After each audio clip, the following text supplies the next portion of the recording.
CalciTech recycles waste minerals and converts them into a high-value white pigment and filler.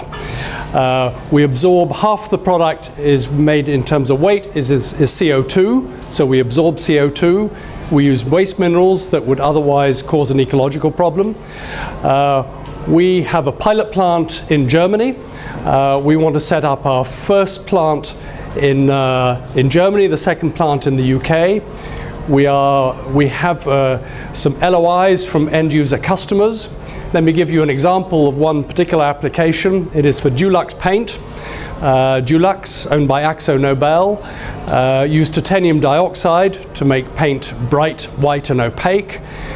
By using our product, they can reduce the amount of very expensive TiO2, which is a high carbon footprint product, and they can reduce their costs, they can reduce their carbon footprint, and they can sell their paint as EcoSure paint.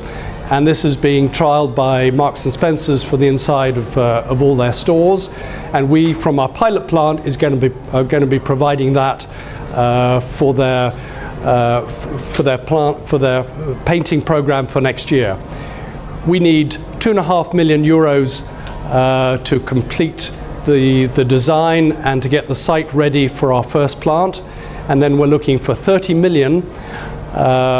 We need 30 million for our first plant, of which we get a 40% grant from the EU regional fund.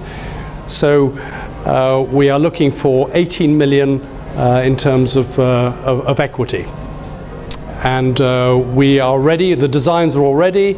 We expect to start the plant, to start the building of the plant at the end of this year, and we'll be in full production 18 months later. You said you're looking for an equity investment of 18 million. What percentage are you prepared to give away for that sum? We are looking to give for the first 2.5 million, which is the risk investment. We would give up to 25% of the equity. For the second phase, once the grant is approved from the German and EU authorities, then we would raise that through an equity, which is then de-risked because the grant is approved, and then the balance, and then the rest we would go on to AIM to raise the balance. I see a lot of companies seeking money right now, and that kind of sum of money for what sounds like, certainly in the startup stage, very hard. So far, where have you got to in terms of that process? We have some cornerstone investors and family offices that are ready to invest, and we're looking for others to complete the round.